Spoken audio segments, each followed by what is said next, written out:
Hello, fellow Sagittarius friends. Welcome to our new month, our new year, and my report for January 2026. The theme of which for Sagittarians is Mind-Blowing Money Miracle Month. And as a fellow Sagittarius, you can probably tell I'm very excited to give you the details about this. What we're going to talk about here is for you if Sagittarius is your sun sign like me. Sag is your moon, Sag is your rising, any other Sagittarius placement you're listening for. What we're going to talk about here is part of your astrological picture. Very late degree Sagittarius friends, so birthdays around December 15th through the rest of the sign, or 23-degree Sagittarius placements through the rest of the sign. I suggest you additionally listen to my Capricorn report because you very late degree friends will benefit from both readings. If you don't know me already, hello, I'm Botticelli, astrologer for 23 years, astrology teacher, author, writer of blogs, maker of videos and podcasts and all kinds of things. And I'm so excited to share what I think is going to be the most important things for you to know as we enter this new year. And of course, for old friends, welcome back. Good to be with you again. All right, so I'm going to give you some very, very important dates. If you are in a position to be able to grab a pen, you may want to write these down because it will be worth it. I'm going to also give you some timelines as well as very important dates. If you're not somewhere where you can write it down or you don't feel like it, open another window now. Go to anniehelpsyou.com and grab your free star report that has my sweet and salty dates, which are the great aspects and the not so great aspects, in detail for the month, as well as a written overview. So you can have all of this in one place without having to take notes, and you'll get additional information besides what we're going to talk about. Okay, so grab that at anniehelpsyou.com before you forget. And let's roll on with it. So before I get into the mega money miracle madness month for us, I want to lay the groundwork by giving you two very important overriding layers that will flavor this month, the umbrellas under which everything else I'm going to talk about is going to happen, okay? The first thing, and this is also our first set of dates, December 17th, so right after my birthday on the 16th, through February 12th, so that's all of January as well. We have our period of time free from no retrogrades or free from retrogrades from the personal planets, Mercury, Venus, and Mars. When Mercury, Venus, or Mars goes retrograde or their shadow periods in that cycle, many wonderful things can be done, but it lends itself to going inward and backward and not being able to see far into the future and plan and having difficulty with scheduling and machines all breaking down and communications getting haywire and blah, blah, blah. Okay, so we do not have that in December 17th through February 12th. And this is going to be one of the most free, forward-moving, momentous, action-oriented, discipline having months in the whole year. I'll just give you a sneak peek right now. The second half of the year is going to be covered in extra retrogrades because we do have a Venus retrograde cycle at the end of the year. You can actually search for Annie Botticelli Secret Star Portal or go to anniehelpsyou.com to find my Secret Star Portal if you want the 2026 planning calendar, if you're wanting to align with the natural rhythms for the whole year. But I will give you the insights for these, first couple of months, and then let you know that the second half of the year is going to be a little bit more difficult to have those big, easy launch points where we don't have the mischief of the retrogrades. So right now, if you follow my tidal analogies, the tides are going out big time. So you being on the shore, you no longer have to wait to see what the tides bring you in. You could just go, go, go, like Sagittarius like to do. Send your boats afloat, do your big decisions, your big launches. And let me tell you, this is a very big action-oriented month. I'll give you some very important things that you can do besides whatever's coming up for you. Engagements, weddings, big sales, investments, purchases, moves, job changes, launches, bringing out your life work to be visible for the first time. This month has it all. Very exciting. Also conveniently, which does not usually happen, it's set up in such a way that the first half of the month actually has most of the nuisance aspects, and the second half of the month has amazing flowing aspects, so many, in fact, that all, 100% of them, link in to your money sector. So we're going to get to that kind of leading up to it here, but that's what's going on. So this is the time for you to be the spider and move over and make webs in all different areas so that when the next retrograde comes, you have all these webs ready to collect food for you and you have to wait in your hole as we do in the retrogrades and watch to see what happens. But that's not the time for that now. The time is active creation, actively making things happen, actively having discipline. And I know more than a few of you will have spent too much, ate too much, partied too much, did too much, promised too much really most of November into December, into the very beginning of January. And as that Sagittarius party ends right here at the beginning of the month, Mercury will join Juno, Venus, the Sun, Mars, Estrella, Vesta, the new moon on the 18th, all in Capricorn. So this is going to be a time of reckoning if you overdid things. It can be a very, very exciting time of grounding, of pulling everything in, of the spree, kind of coming to a close, of cleaning up messes, of getting your discernment, getting your plan together, getting the whole year plan together, getting your strategy together, and getting on track and launching into an amazing new year that really will feel like a new year with all of this momentum and forward movement. Capricorn planets are very ambitious. They're very practical minded. And as we have all of these planets here, we're looking to see all of this. All of this is crowding in your second house of Taurus, your personal finances. Okay, so that's where the mind-blowing money miracle month comes from. And as you see, we have you will come to see, we have a massive amount of aspects this month that tie into these planets. Okay, so I'm going to layer this all in. We're going to take the Capricorn piece and then just start kind of looking at what happens when so much Capricorn energy is happening. And it doesn't happen to this degree every season that it goes on. So basically, we have planets move through our second house of money at the same time every year around January. We have this happen. So you will notice you kind of get everything pulled together. You get all organized. You pull in from the party. You do all the stuff. But not every year has the new year without the retrograde issue. Not every year has as massive a showing in the Capricorn field as is now. So it is very notable in that way. Okay, putting that on hold for a second, keeping in a little bucket over here, because there's one more thing I have to tell you about what the heck is going on as a big umbrella this month. These Capricorn things, they're amazing. They're important. They are going to lean into longer term stories and planning for the future. But these aspects, these transits will move very quickly. But we've got a few things that are happening in a longer term way, bigger cycles, okay? And one of them has to do with the Pisces Virgo eclipse cycle. It started at the end of 2024 and will continue every 6 months, getting super strong and in our faces until 2027.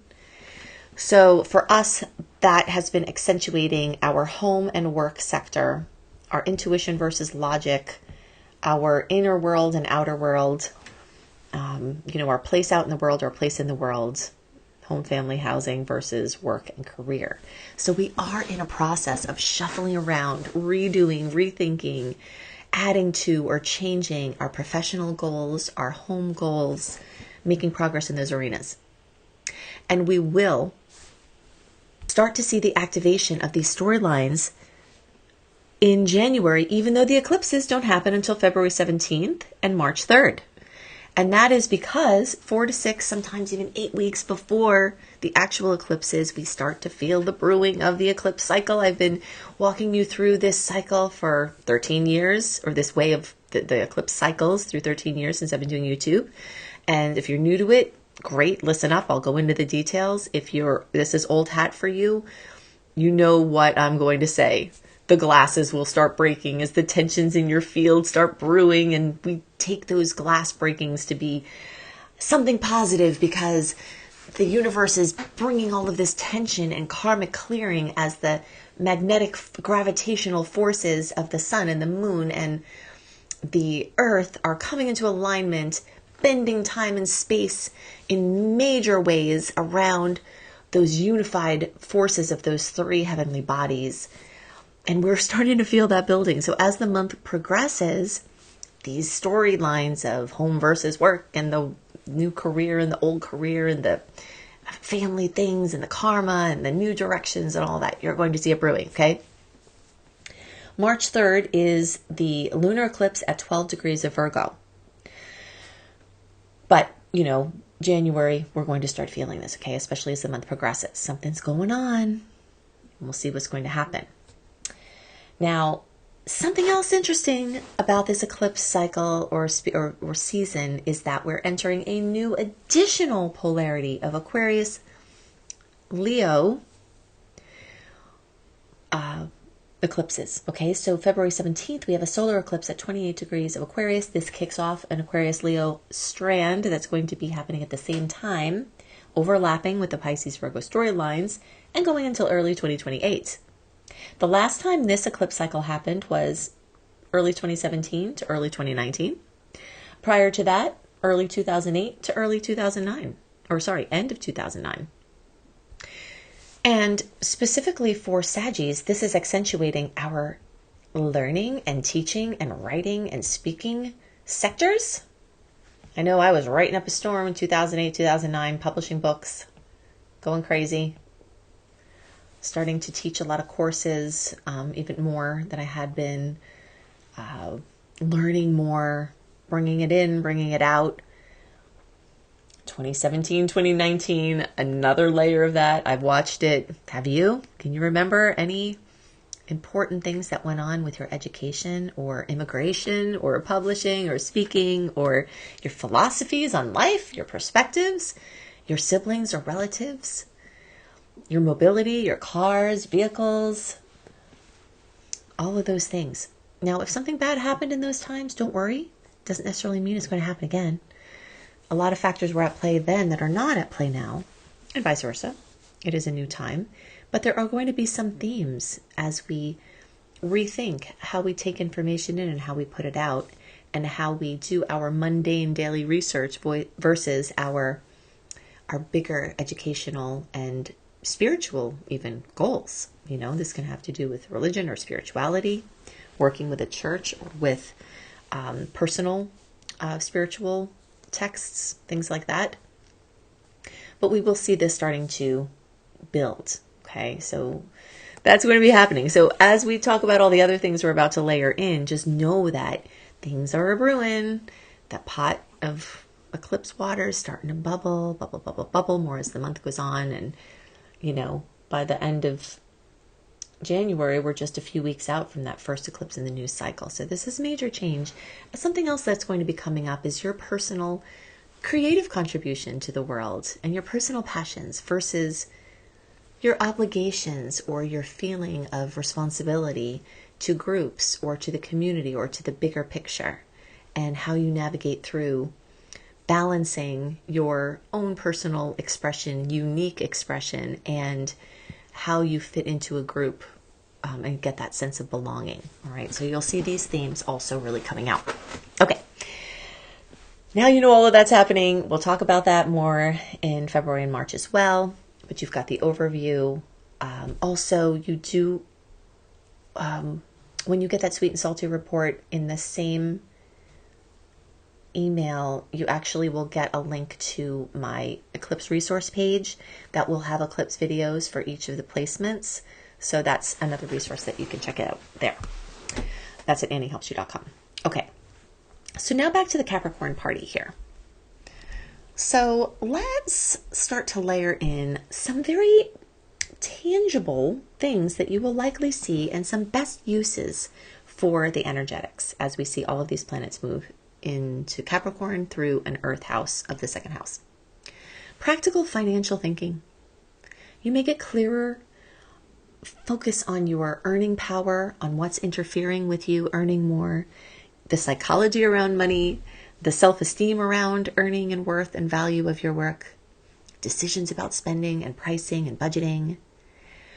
Really great use of this is updating your money systems, updating your financial systems, updating your budgeting systems, clarifying your value with your work, and clarifying the sustainability of your current income and the way that you earn money. Making any kind of grounded financial plans, strategizing. This is also all really, really good for this time. Juno being present in this equation is going to speak to relationships having to do with money and speak to commitments and loyalty tied to shared values. You may have some serious talks from Juno being here, from Mercury being here. So the word serious may come up quite a bit because of the Capricorn energy. It's ruled by Saturn. It's serious. It's discipline. It's the taskmaster. But I always experience it as kind of a little bit of a relief after the very spirally Sag season. So sometimes, by the time all of this seriousness and responsibility comes in, I'm actually really ready for it. And you may find that for yourself as well. So definitely expect that you're going to be reevaluating financial commitments. And so you can use this combination of energies to discuss value-based agreements where you can meet eye to eye based on shared values and relationships with people you have financially. And this is going to come into play. I'm going to give a little sneak peek into the fact that the 8th house is also having a major focus for a bunch of reasons. So not only your earned income is being super highlighted, hence the mind-blowing money miracles, the 8th house also has Jupiter, and that's other people's money. That's shared resources. That's taxes and capital and debt and, your in-laws and your spouse and your family and money that you invest and your inner resources, intuitive resources, your hidden talents, the talents that you have, all the resources that you have. So we're going to layer that in here soon, but I just want to let you know that it's not just the material individual income storyline that's being accentuated at this time. So there is going to be a lot of things having to do with shared values, shared discussions, talks with these important people who have a financial connection and financial enmeshment to you. If you have to become more financially enmeshed with people, this could be a really good time for that. And it may be happening whether you're looking for it or not. There's an idea of a commitment to a long-term stability. And again, that could be shared. So some important discussions may come in around that.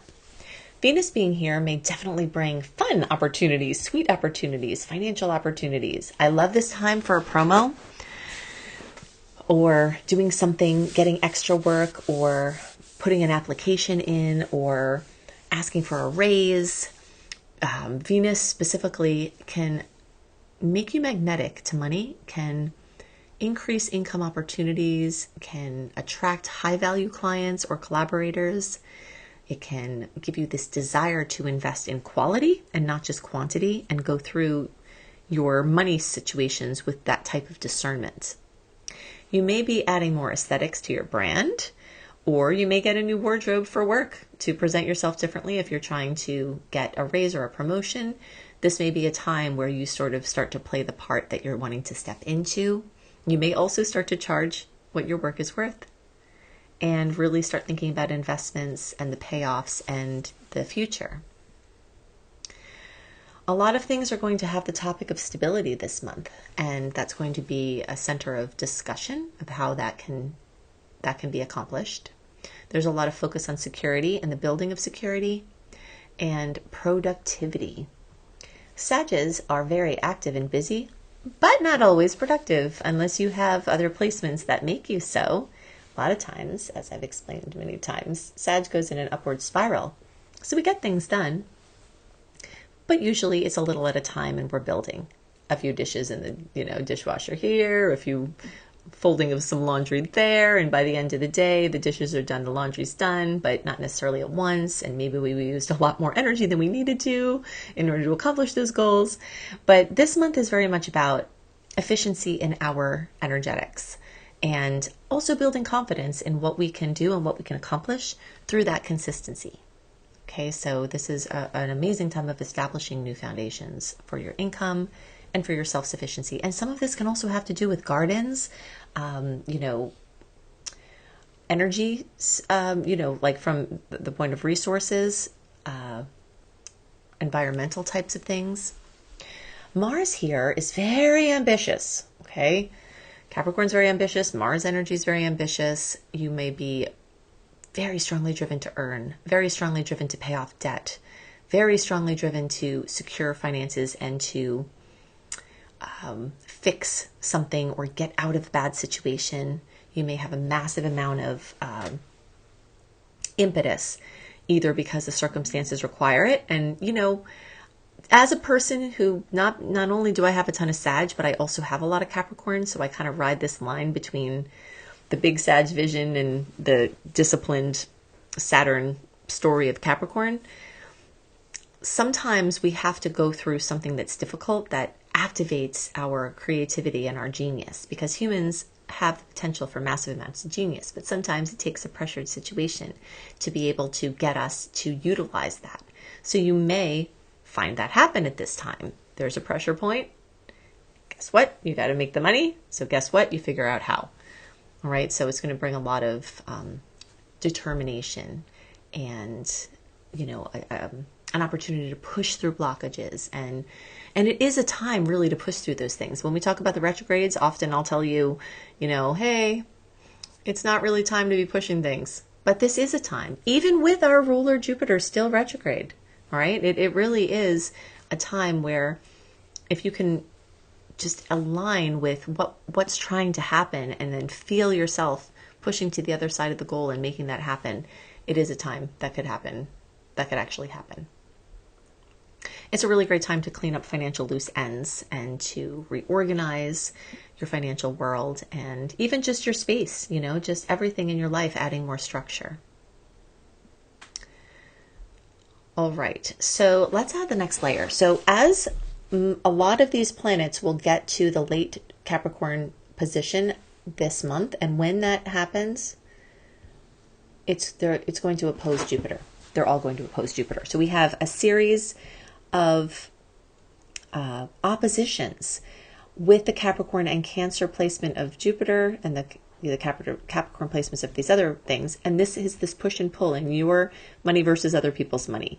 One of the good things about an opposition with Jupiter is that it's a little bit softer sometimes than some of the other outer planet oppositions, but it does tend to overdo, and it does tend to need to have some push and pull, have some communication, have some interactions. You may be talking to your in-laws, you may be talking to your boss, you may be talking to your investors, you may be talking to your spouse, your parents or your kids about money stuff. This is a big, big, big money month. Jupiter is wanting to hand you money, make you find money. It's wanting to give you resources out of the blue from June 2025 to June 2026. Saggies are in the big luck money seat in a long-term way, not just extra accentuated as it is this month, but for the whole year from June to June. And with Jupiter in retrograde, it doesn't mean that the work has stopped. It just means that some of the expansion may have slowed a little bit, where we can enjoy what had happened, where we can stop reeling from the changes that have come. But your home and family and housing situation wants to expand, and your finances want to expand, and your investments want to expand, and basically your financial lot and your procurement of material security and emotional riches as well, and spiritual riches. So these oppositions are happening in the earlier part of the month. Okay, so when I was saying, until around the 12th or so, we've got most of our salty aspects are happening in that beginning time, and a lot of them have to do with these oppositions. Now, add to the equation that as the Capricorn planets move along further and get to an even later degree, like 26, 29 to 29 degrees, almost all of these planets are going to come and make a very favorable angle with Saturn in Pisces and Neptune in Pisces. So they both backed into Pisces after they had made their debut into Aries.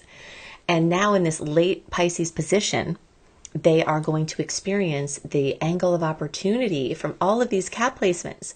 So that angle of opportunity is going to further accentuate the financial picture, and it's going to send more blessings to home and family and housing, because the fourth house where Saturn and Neptune are is ruled by Cancer. So you've got Jupiter in Cancer. Jupiter's our ruler, trying to expand home and family. You've got these outer planets moving through the fourth house now in these beautiful angles. So you can see why why I'm talking about all of this. Some of the things that you may see happen as the month progresses, and this is going to be so your biggest hotspot for the aspects are the 17th through the 22nd. The new moon is on the 18th. Okay, and that's a new moon in Capricorn. That's adding to the cat party. I'm going to widen the timeline a little from the 14th to the 25th, because a few days before the first aspect and a few days after the last one in this flow, it's really influencing there. So really from around the 14th on, where we're in this amazing flow where these Cap logical aspects are blessing the intuitive Pisces placements, where the artistic eye meets the form of Capricorn. And you may see massive emotional healing boost. You may see home and family support massively. You may see your housing dreams come to life. You may see paying off your house. You may see, finding your perfect new home. You may see intuitive hits that are guiding financial choices that work out big time. You may see comfort and security expanded. And so during this process, you're building this stability from the inside out and going down to the foundational levels of healing ancestrally, which is very, very exciting.